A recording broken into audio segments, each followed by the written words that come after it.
మాది పెదవేగి మండలం, రామసింగవరం గ్రామం. మేము రెంట్‌కి ఒక ఇంట్లో ఊరి చివర ఉంటున్నాము.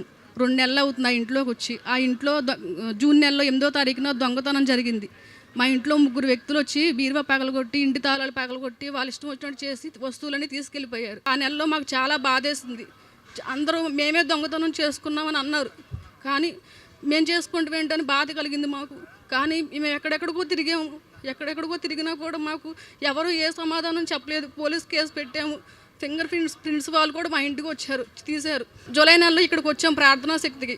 ఇక్కడ చెప్తే జరిగిద్దని చెప్పారు. ఇక్కడికి వచ్చామండి అయ్యగారి దగ్గరికి. అక్కడ ఆ రోజు ఆ నెలలో మా అత్తగారు అడిగారు, మా ఇంట్లో వస్తువులు పోయినాయి దొరుకుతాయా అయ్యగారు అని అడిగారు.